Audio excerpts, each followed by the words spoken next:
As I'm talking, Tinubu disbursed about 20 trailers of rice to be distributed to common man in Kwara to augment this hardship and surge in the price of rice in the market. Now, if 20 trailers of rice enter Kwara, let's assume each trailer is deployed to each local government. That definitely we are going to have 4 trailers left. So if the political class now share the 4 trailers, won't the price of rice in the market drop? Let's assume each household now have a bag of rice in their house. Or let's assume each street now have 2 bags of rice to be shared. If this governor is actually prudent and responsible, if he has responsibly shared these 20 trailers of rice, you understand? I believe the price of rice in the market of Kwara will have dropped. Today, Kwara State is the one that is witnessing the highest level of inflation in the country. And we are talking of Your government offers no hope. Gani Adams blasts President Bola Ahmed Tinubu. The Ààrẹ Ọ̀nà Kakanfò of Yoruba Land, Gani Adams, has said President Bola Tinubu's government offers no hope for Nigerians. Wọ́n ní government yín ò ní àgbẹ́kẹ̀lé, irọ́ ni, ìjọba irọ́ lẹ̀ ń ṣe bàbá Tinubu. Wọ́n ní renewed hope is renewed Sege, renew ìyà, renew òfò, renew ìbànújẹ́, renew wàhálà, renew ebi, renew ìnira. Òun lẹ ṣẹ́ṣọ́ ìyà fáwọn èèyàn. Wọ́n ní ìjọba yín wà hopeless. Gani Adams ló sọ bẹ́ẹ̀. Bẹ́ẹ̀ ni. Continue. The national leader of Oodua People's Congress, OPC, said all economic and security policies of President Tinubu have only worsened the situation of Nigerians. Èmi náà sọ bẹ́ẹ̀. Mo sọ bẹ́ẹ̀. I talk am. Bàbá ní ẹ máa endure. Wọ́n ní kí gbogbo àwa citizen ká máa endure for the better tomorrow. Àwọn ṣe economic reform for the better tomorrow. Better tomorrow. Nígbà tí bí bá ti lu gbogbo wa pa nísìn tára ti ní everybody, táyé everybody tó ti làbàskẹ́ṣì. Ṣé ìgbà wo gan ìgbà tí better tomorrow bá wá dé èèyàn mélòó ló fẹ́ wá bá lẹ̀ bàbá? Ṣé wọ́n gbé contract kẹ́ reduce the population Nigeria nítorí nǹkan tẹ́mi fẹ́ máa dẹ̀bẹ̀ pé mi fẹ́ máa rí nínú ìjọba yín nìyẹn. Ó dẹ̀ pé àwọn ìgbà tí mo tiẹ̀ ti ń rí Big Gate nínú ìjọba yín, ó dẹ̀ pé àbí Big Gate ló ń rúlu Nigeria ni. Torí máa yẹn sọ wípé táàkì tí wọ́n san Nigeria ó ti kéré jù. Gbogbo nǹkan tí wọ́n ṣe Nigeria ó ti kéré jù. Ẹ wá. Àbí Big Gate ti partner pẹ̀lú bàbá Tinubu tọ́jọ́ rúlu Nigeria àti gbé abalájọ owó wàhálà ti ṣẹlẹ̀. Èmi náà sọ ṣé Big Gate ò wá kúrò Nigeria mọ́ ni? Big Gate ò máa fi bẹ́ẹ̀ kúrò Nigeria mọ́. Kò máa ń kúrò mọ́ ní Aso Villa. Bí Big Gate gan ṣe ń show tó ń show ní Aso Villa, bàbá Tinubu go show off mẹ́rin tó bẹ́ẹ̀ yẹn. Abalájọ tí gbogbo èlémi náà sọ mo ní kò ṣe bàbá ló ń ṣiṣẹ́ ló ń rúlu Nàìjíríà. Bàbá ẹ̀dẹ̀ mọ rú ìwà tó wà lọ́wọ́ Big Gate. Àwọn èèyàn òfò ẹ mọ rú ìṣẹ̀dá tó jẹ́. Ṣé ẹ fẹ́ kó pandemic míì, ẹ fẹ́ invest pandemic míì Nàìjíríà, ṣe fẹ́ reduce. Okay. Ẹ fẹ́ febi lọ wa nífun. Ẹ fẹ́ reduce the population wa bàbá Tinubu. Ṣé nǹkan tẹ́ fẹ́ ṣe plan ẹ̀yin àti Big Gate nìyẹn ni? Ẹ fúnra o ọmọ Nàìjíríà, ẹ fúnra ẹ̀yin ọmọ Yorùbá, ẹ wò ẹ̀yin bàbá tí bàbá Kọ́lá Olóòtú ọmọ Àdàbà níjọba mi mo kí yín o. Gbogbo lọ́ba níjòyè ẹ̀yin àgbègbè ilẹ̀ Yorùbá tán ní kẹ́ pọmọ yín Bọ́lá Ahmed Tinubu ìyẹn dádì yín. Dádì yín ni. Ẹ béèrè lọ́wọ́ wọn, tètè lọ pè wọ́n. Ṣé kìí ṣe pé ìjọba wọn ti lọ́wọ́ Big Gate inú torí ìnira ẹ̀ ti pọ̀ jù? Gani Adams rí sọ. Drop your comment under this video. The national leader of Oodua Atika in his state of the nation open letter iná ni kò yẹ kó open letter mi ríru ẹ̀rí. The Ààrẹ Ọ̀nà Kakanfò accused Tinubu on turning a dictator by charging bad governance protesters with treason for doing what he had always done to other administration. Baba binyin.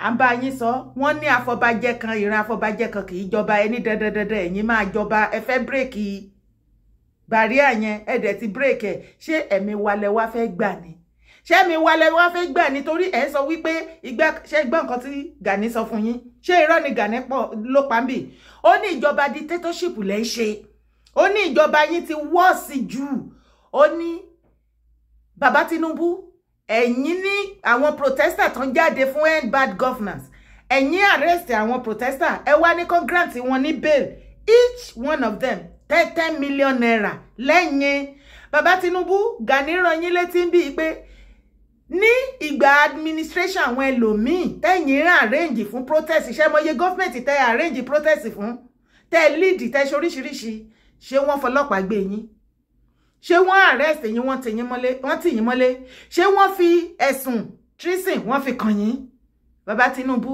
ìjọba yín nira wàhálà yín tẹ́ pọ̀ jù ṣùgbọ́n mo rí yín nírí ajá tó máa sọnù tí kì í gbọ́ fèrè ọlọ́dẹ mo rí yín nírí wípé àwọn kan wà tí wọ́n kì yín láyà pé tó bá lè dogun kó dogun tó bá lè dìjà kó dìjà ẹ̀ ń nà wá lọ́wọ́ gẹ́gẹ́ bí bàbá Kọ́lá Olóòtú ṣe sọ ẹ̀ ń nà wá ẹ̀ dẹ̀ di ọwọ́ wa àtẹsẹ̀ wa mú ẹ tún mú padlock sẹ́nu wa pé àgbùdọ̀ mi fi kí ẹ ti ní wá lára ṣé mi lókù lẹ fẹ́ gbà tó bá jẹ́ pé mi lẹ fẹ́ gbà àwọ̀ ò lẹ́mìí ti wa ta fẹ́ fún yín o because ẹ̀yin ò lè sacrifice anything for anybody kí ló dé Gani máa bọ́rọ̀ ẹ lọ jàre.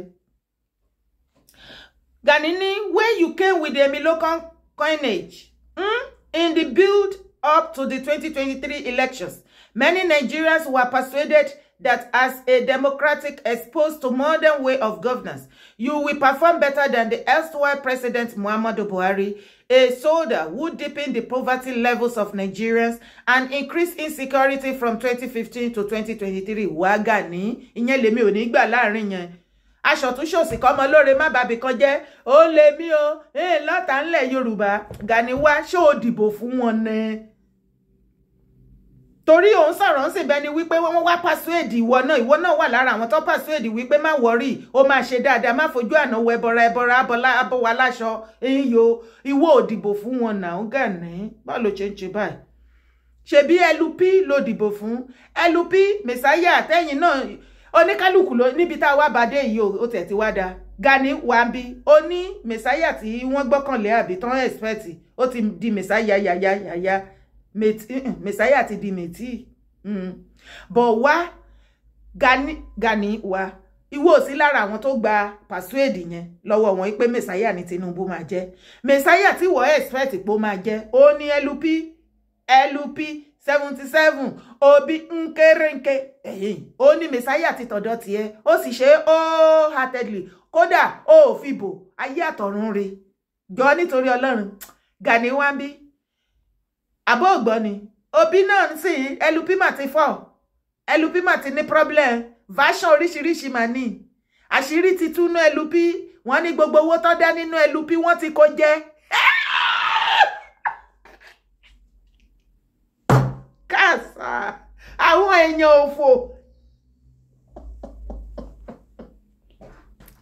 àwọn èèyàn òfò ẹ̀tọ́ jẹ́ lọ́mọ Nàìjíríà láìkí Obi Messiah for my foot irúkirú ọbẹ̀ ẹwọ́ irú kankan náà jọ ní gbogbo wọn Messiah mẹ́tí ní gbogbo wọn Messiah ń bo ní LP báyìí wọ́n tẹ̀ ní Aisha Yusuf gan tó jẹ́ ìkan lára àwọn spoken person wọn bẹ́ẹ̀ madam wọn ló kówó jẹ LP ti lana ó ti lana kẹ ó ti lana kẹ LP ti lana kẹ wọn náà ti kówó jẹ owó iná ní nǹkan ó wá ń bí jàre Gani ìwọ ló gbé wa lọ bẹ̀ yẹn continue máa sọ̀rọ̀ ẹ lọ.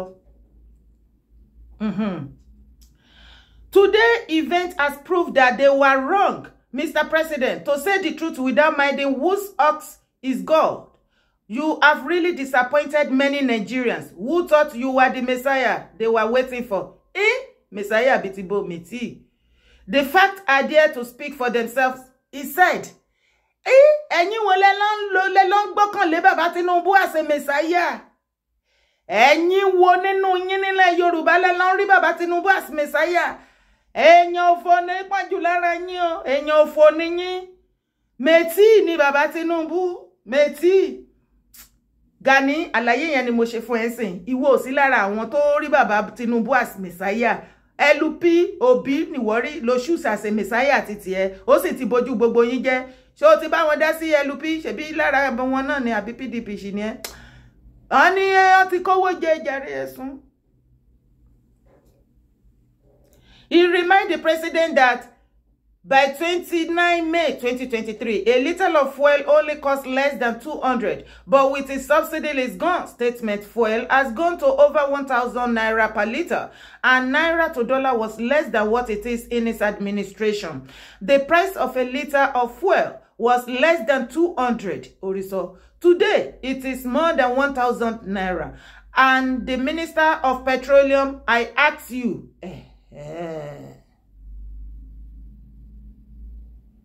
Gani, only in Gani bá gbogbo wa sọ nbí ni wípé kí bàbá Tinubu tó become president ní May 29 last year 2023 wọ́n ní ń ra epo petrol per litre ní less than 200. Ìgbà tí bàbá débẹ̀ with the statement subsidy is gone. Wọ́n ní ẹ bẹ̀rẹ̀ sí ní rà ní 1,200 naira 1,300 naira èyí tó bá bọ́ sí ńbẹ̀ ni bó subsidy yẹn àṣírí oríṣiríṣi ló wá tún sí mi ìmọ̀ bóyá ìwọ tó ń gbọ́ mi nísìn tó ń wò mí bóyá o ti wà wí ẹ̀ jẹ́ kí sáré ṣàlàyé yẹn náà fún ẹ díẹ̀ briefly. Wọ́n ní bàbá ní kó tó débẹ̀ as a president wọ́n ní billions upon billions of naira ni wọ́n fi san subsidy tí price epo fi wálẹ̀. Ṣé mo pé gbà tí bàbá débẹ̀ wọ́n láwọn yọ subsidy ṣùgbọ́n àṣírí ti tún sìn wọ́n ní bàbá ò yọ subsidy o at all. Kódà wọ́n ní iye subsidy tí bàbá san sìn billion ni wọ́n san gbà trillion about 5 trillion naira náà ní bàbá san sìn bọ́ owó epo kò padà wálẹ̀ iṣẹ́ ló ń lọ sí òkè sí. Ẹjọ́ Gani wá lóun fẹ́ òun ní one question tóun fẹ́ bi bàbá Tinubu ó ní I ask you ó yá Gani béèrè question ẹ̀ tó fẹ́ béèrè rèé what type of reform is this? Gani ló ń béèrè o. Ẹ̀yin ọmọ bàbá Tinubu question Gani ni o. Gani ló ń béèrè lọ́wọ́ bàbá Tinubu wípé what type of reform is this? Èmi náà bẹ́ẹ̀ fi reforms ló fi síbí máa bẹ́ẹ̀ fi economic sí torí statement bàbá Tinubu nìyẹn left right center ojoojúmọ́.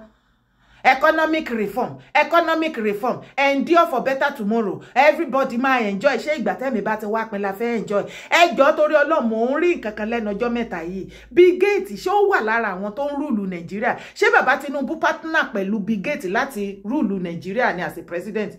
Torí ó ti ń jobé o. Ṣé yẹn ò máa rọ́wọ́ Bill Gates nínú màtá tó wà ńlẹ̀ ni? Bill Gates wà Nàìjíríà.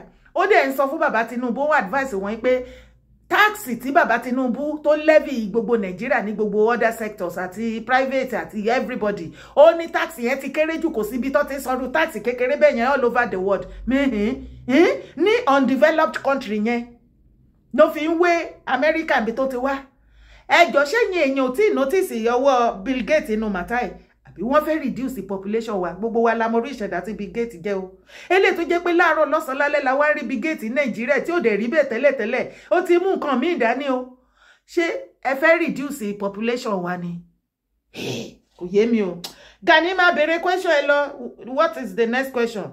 Only in May 2023 naira to a dollar was less than 740 naira. Today it is more than 1,600.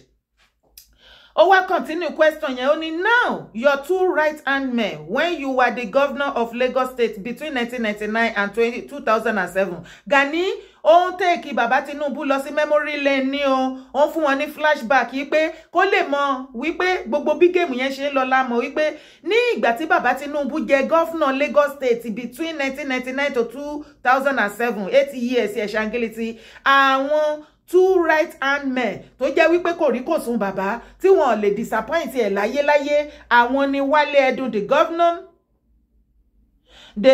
Wálé Ẹdùn the finance minister nísìn nínú ìjọba president bàbá Tinubu àti Yẹmí Cardoso ó ní bàbá Tinubu fi ṣe CBN governor ní ìjọba wọn tí wọ́n ń rúlù àṣeyàrá orílẹ̀-èdè nísìn Buhari rárá Gani wá continue ó wá ní now your two right-hand men when you were the governor of Lagos State between 1999 and 2007. Wale Edun, finance minister now, and Yemi Cardoso, CBN governor now, are in charge of the economy. Bàbá tó ó tó ní Gani dé wá sọ bí àbí kí lẹ ní mo wí. Ó tó ní o bàbá tó sọ wípé economic reform. Ẹ jẹ́ ká bèrè lọ́wọ́ lóòótọ́ àti lódodo lọ́wọ́ Mr. Wale Edun, honorable minister sir. economy yín ò reform rárá. Ká tún béèrè lọ́wọ́ Yẹmí Cardoso di CBA governor. Ẹ jọ̀ọ́ kí ló ń ṣẹlẹ̀ gangan sí economic reform tí bàbá pariwo kiri tó sọdorin. Afẹ́mọ̀ Gani ló ní kẹ́ ṣàlàyé fún wa. Ó ní are in charge of the economy. What exactly? Question Gani to continue. Ó ní Tinubu wá. What exactly are the fiscal, economic and financial briefings they give you daily to convince you that they know what they are doing in those two offices? Gani asked. Bon, e ko síbẹ̀ nìyẹn o. Gani béèrè lọ́wọ́ bàbá Tinubu wípé àwọn méjèèjì tó gbé economy dání tẹ̀dẹ̀ ní ẹ̀ṣẹ̀ economic reform. Irú review wo náà padà wá fún yín, irú feedback wo náà padà wá fún yín tó ń fi bàbá Tinubu lọ́kàn balẹ̀ wípé he is doing the right thing. Gani asked. Bon, e ko síbẹ̀ nìyẹn o. Adams told President Tinubu that insecurity has worsened in his administration and his government has not been doing enough to curb it. Yes, ke. Òótọ́ ni ora àárín yẹn sọ. Torí mo rí lórí online àti ìgbà tí bàbá ti débẹ̀ ló ti ń lọ kùkù kẹ̀kẹ́ pé kí wọ́n gbé security ilẹ̀ Nigeria, the whole of Nigeria kan gbé fún ẹ. Ṣé o mọ̀ wípé ní ìgbà Buhari ó wà in partnership pẹ̀lú àwọn northerner tẹjọ ń you know kàbá ti lọ síbẹ̀ yẹn. Okay. So lẹ́yìn ìgbà yẹn náà ó dẹ̀ ti lọ káàkiri gbogbo àwọn boys bàbá Tinubu láti market business. Even in February security summit oríṣiríṣi ńbẹ̀ gbogbo ẹ̀ ló market ó ló lè ṣe. Kódà gan lẹ́nu ọjọ́ mẹ́ta yìí mo ìgbé jáde ó ìsọsí online yìí pé kí bàbá Tinubu kó gbé gbogbo insecurity Nigeria, ṣé insecurity nàbí security the whole of Nigeria, not even only Yoruba land, including Yoruba land, ipe kan gbé fún ẹ ipe ìwọ Gani Adams ó kàn lọ gba iṣẹ́ security ẹ lọ́wọ́ gbogbo àwọn armed forces pátápátá ní military, ọlọ́pàá, DC, custom, gbogbo wọn kò ṣá wọn mọṣẹ́ wọn wà competent. Gani ní òun ní strategy tí ẹnìkan ò tí lò rí ní the whole of Nigeria. Òun sì ní àwọn irinṣẹ́ tó lọ kánrin kése àtàwọn ọmọ ogun tó lọ ṣúà. Gani ló sọ bẹ́ẹ̀. Lọ wo fídíò yẹn, scroll down dáadáa lórí YouTube mi wà rí ńbẹ̀, ó sì wà ńbẹ̀. Ó ní kí bàbá kó gbé security everything fóun. Ó dẹ̀ pé tí date wọ́n jíṣẹ́ yẹn fún bàbá. Wọ́n jíṣẹ́ yẹn fún bàbá. Hence Gani ti bínú. Gani ti bínú. Mi dẹ̀ like ẹ̀. Gani ti bínú. Ẹ̀yin wo lẹ jẹ́ kí Gani lọ bínú nínú màsà tó wà lẹ́yìn? Ẹ̀yin wo lẹ dojú kíní rú fún Gani? Ẹ̀yin wo lẹ ń dá ìjà sílẹ̀ láàrin Gani àti bàbá Tinubu? Nice o. Ẹ̀yin nu Ọlọ́run. Ẹ̀yin nu Ọlọ́run. Don't be scared. Don't be afraid. They say one boy out. Recently, they called him Gani Adam, right? And they asked him to go and be fighting poster. Okay, poster lẹ́yìn fight. Rárá, ó ti fi mẹ́sẹ̀jì ránṣẹ́ sí mi. Ó ní ìjọba aládàradà lẹ ṣe o. Ó lẹ́ẹ̀mí hope débi tẹ́ ń rí mi ìwé. If he dares fight any of you, àgbà tó wá fight yìí báyìí. You know what to do. Kí ni ká wá ṣe fún? Kí ni ká wá ṣe? You have my endorsement. You know what to do. Ká treat the fuck up well. Ká defend ara wa.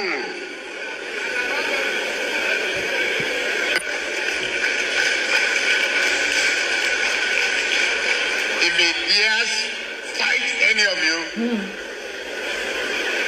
you know what to do.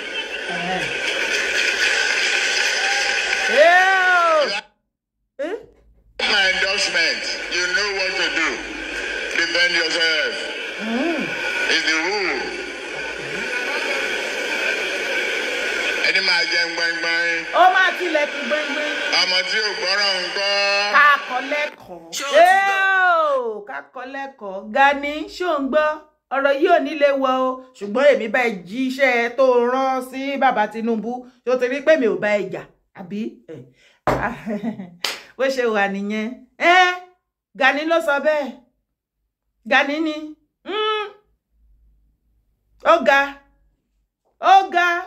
Wò bá mi mú fídíò yìí kó bá mi share káàkiri dọ́dọ̀ gbogbo àwọn boys bàbá Tinubu. Kí mẹ́sẹ̀jì lè dọ́dọ̀ wọn kí wọ́n lè mọ̀ wípé everybody dey para. everybody ń para mi rò pé tìjà ni Gani bá wá ṣùgbọ́n tó bá dẹ̀ padà bá jáde ẹ̀yin lẹ́mọ̀ Gani ló ní Tinubu ẹjọ́ máa bára yín pò ẹ ṣàmúlẹ̀ Yorùbá ẹ ṣàdojú ẹrù ṣá fún àǹfààní ara yín ẹ̀yin nu Ọlọ́run. Má gbàgbé láti bá mi subscribe sórí YouTube channel ṣó ti bá mi subscribe, invite your friends and loved ones, even your colleagues at work. Ask him or her to subscribe to my YouTube channel, and do not forget to drop your comments. Don't forget to thumb up on this particular video, like it, and help me share. Bá mi boko lọ far. Bá mi share kó dọ́dọ̀ gbogbo boys bàbá Tinubu. Bá mi share kó dọ́dọ̀ Gani fúnra lára ẹ̀.